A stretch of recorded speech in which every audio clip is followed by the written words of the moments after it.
So these are called the Moondrop Chutu, and initially when I reviewed this I thought these would be one of the smallest and compact IEMs ever, but I was really wrong because recently I came across these Aurora Ultra by Roseselsa, and these are even more small and compact than these Moondrop Chutu, and they pack in a hybrid configuration driver. So first of all, these are priced at 1990, just 100 rupees more expensive than Chutu, and for that price point you have these in-ear monitors on the top, some paperwork, some extra pair of ear tips, the in-ear monitors, and a cable that is a braided one. So first of all, if you look at this case, so it's really a leather, kind of a leather coated case I would say, with a magnetic latch. Really the quality of case is really very nice. And then you have this cable which is a half braided one, and then you have some extra pair of ear tips in different shapes and sizes, and these are like very soft kind of ear tips. Now coming up to the design and build quality, so these IEMs are first of all very tiny and very compact, tiny to the extent that I don't know how many times I dropped it while filming this video. So that's how small and compact they are, and that small and compactness actually come with a very lightweight design, so that's something plus about these. And coming on to the build quality, so the faceplate is made from metal and the other part is like some sort of resin or plastic. I don't know what it is, but it feels more like a plastic. I just feel that at this particular price point they don't have that premium vibe to it, just in case like you're comparing these with the Moondrop Chutu, which is a full metal build and everything looks very premium. So it doesn't have that, especially I think like some amount of efforts could have been made in, especially on this particular part that is plastic or resin, and I think the nozzle could have been fitted with some sort of metal or something, so it could have got a little bit more better. But anyway, even for that small design and for that compact experience, they pack in two drivers inside, so it's a hybrid configuration driver.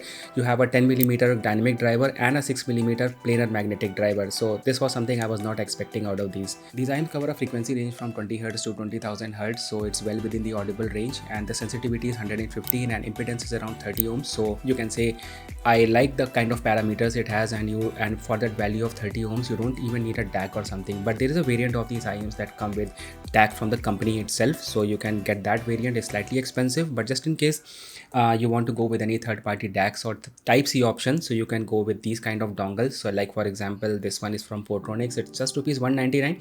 It's not a DAC but just a converter. Then if you want a DAC or something, you can go with this one, which is from AUDIOPHILE. It's also Type-C at one end, so you can easily connect it with your smartphone, or you can upgrade the complete cable and get this cable from AUDIOPHILE, which is 0.78mm to Type-C. But I would just want to say that you don't need a DAC with these IEMs, but just in case you have, it's going to sound a little bit more better. Now talking about the audio quality, and I will just compare it with the Moondrop Chutu at some instance, because I think both these IEMs are very comparable. So first of all, I was not expecting a lot of bass with these IEMs, especially when you talk about the Moondrop Chutu. I already said that those IEMs are very bright and they lack some amount of bass, and the overall sound signature is very pleasing. But for this one also, it has like equal amount of bass as you would compare it with the Moondrop Chutu. So bass is not a problem, and just want to say that comparing the Chutu and this one, Chutu feels to be little bit boomy, but this one doesn't have that boom and all, but it has a good kick and it also has a good punch.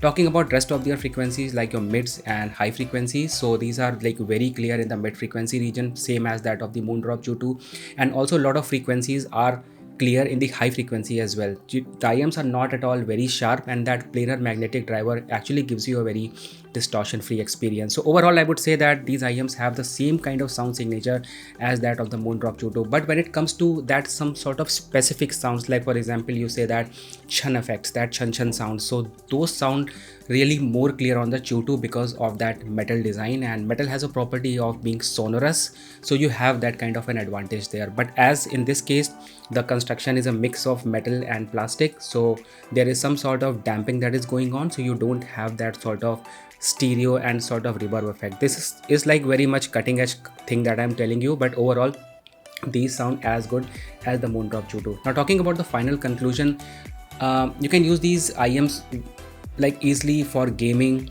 for movies and music, but let's say you are into sort of like listening to Punjabi songs, so this is not for you, because I think those need some amount of bass. But yeah, if you're listening to like AR Rahman songs and something, so these are going to sound too good. You can control a lot of parameters in these IEM using the FX sound if you are using it on your PC, or equalizer app if you are using it on your smartphone, and these IEMs will respond really very well. If you are listening to any sort of EDM music, I will not recommend it because of that lacking bass part, but anyway, I would say it's kind of an all-arounder IEM, and if you are willing to purchase this, so I would say it would be some, like if you have a very specific need, like if you are looking for something which is extra small, especially for for all the female audiences, this IM will suit you very well because of that small and compact design. So anyway, this was all about the Roseselsa Aurora Ultra, and you can get these IMs in case you want the advantage. You have some advantage with the cable also, because it has that volume controls on the cable itself, and for a price of 1990 rupees, I think it is meant for some specific users which have some specific needs. So anyway, that's all about it. Thank you so much for watching. Make sure to subscribe, and I'll see you in the next one. Take care. The microphone on these IEMs is too good, and like if you're talking to someone, you will hear the voice very clearly, and also your voice will be conveyed to the other person also very clearly. The volume controls work very well, and this is the audio sample from this particular microphone. I hope you like it.